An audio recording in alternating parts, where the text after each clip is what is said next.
Hi! Good evening, good afternoon, good morning po sa inyong lahat.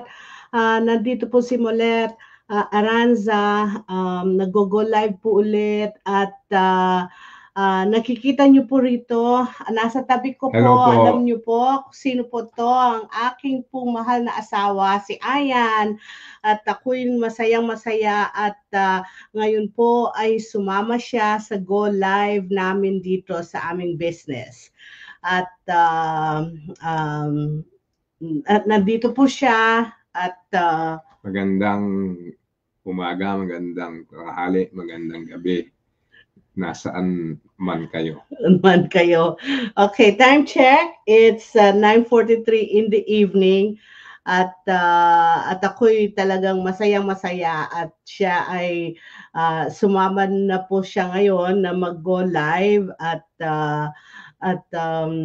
nandito po kami ngayon sa inyong lahat at ngayon ay ang pag-uusapan po namin ngayon i-share po namin sa inyo kung paano namin na-achieve ang balanse ng journey namin sa work-life balance. But anyway, siya po ay full-time na retiro sa ngayon. Okay? So pa, can you share what you've been doing and ano sa tingin mo?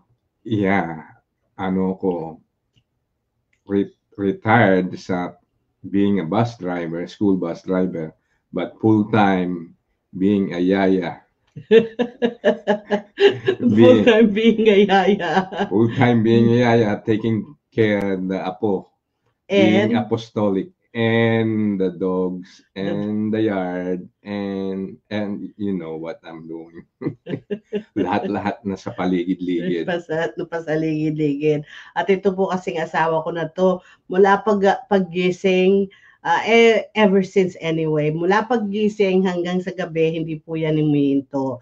At hindi mo yan mapapahinto. Kahit na ganong kaliit-liit, kinukutingting at hindi yan hihinto mula paggising hanggang sa gabi. Yeah, I cannot be idle. Hindi siya magiging idle. Yan ang work-life balance niya. Hindi siya parang hindi I have to move, you do have to something. do something. And ang kanyang kaligayahan na lang din niya yung kanyang mga apo. Okay? At sa akin naman po ay ang sa akin as in addition to that sa pinagsasama-sama ho namin ng aming toddler sitter at sa akin din etong ngayon ang business sumasama nag-aano rin ho kami nagdidiskusyon din ho kami dito sa business na to kung paano hindi lang naman ho ako ang nagdedesisyon nito kami rin po siya ay behind the scenes so, kumbaga so at saka ang part-time work ko as a work from home nurse sa weekend. So as a matter of fact, katatapos ko lang po ngayon sa trabaho ko. So sabi ko, oh, may oras tayo para ano. So masayang-masaya ako at sabi nga niya sasama na siya sa pag-go live ko. Sasama ako kahit na a man with few words. A man with few words. Sabi ko nga siya ho kasi talaga sabi niya hindi po kasi siya talaga marunong magsalita pero a man with few words but in his mind he's got a lot of things going on. Nandun po sa loob lahat ang kanyang mga iniisip pero hindi po niya may ilabas. Kagaya ko noon ganun din ho naman ako pero ang mga nalalabas niya sa amin lang pong dalawa. So anyway, kahit na po ganun ang ginagawa namin, we found harmony by focusing on what matters most. Okay?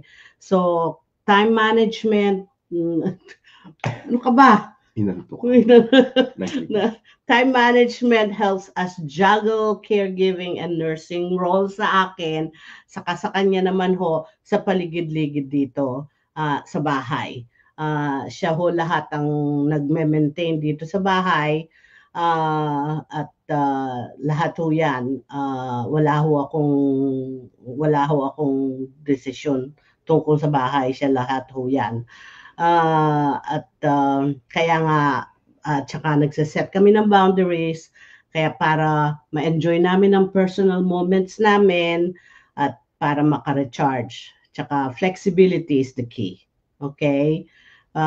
Para ma-adapt namin yung mga needs ng mga apo namin, mga dogs namin, at saka siyempre sa trabaho ko sa mga pasyente ko, sa mga pasyenteng na natitignan ko.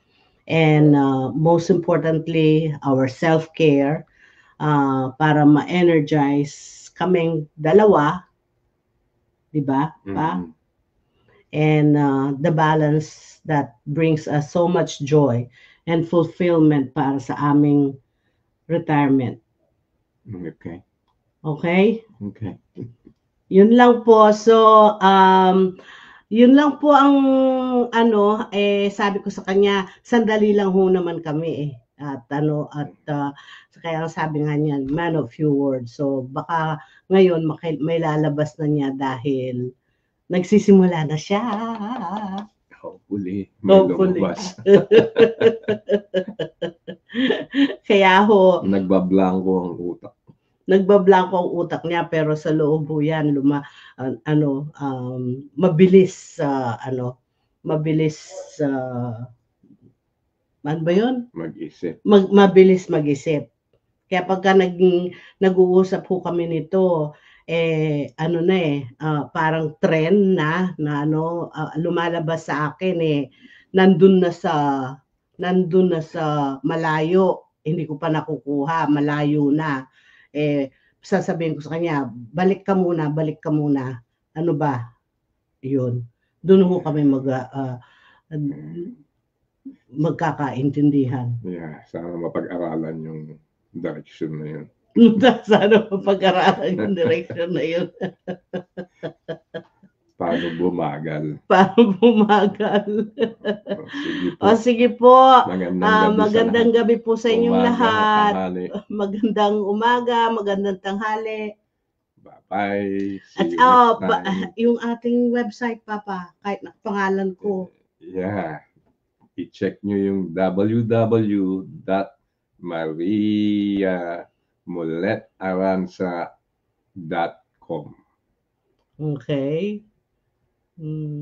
Tangkilikin mo naman. Tangkilikin ang website ni Mulet. Okay.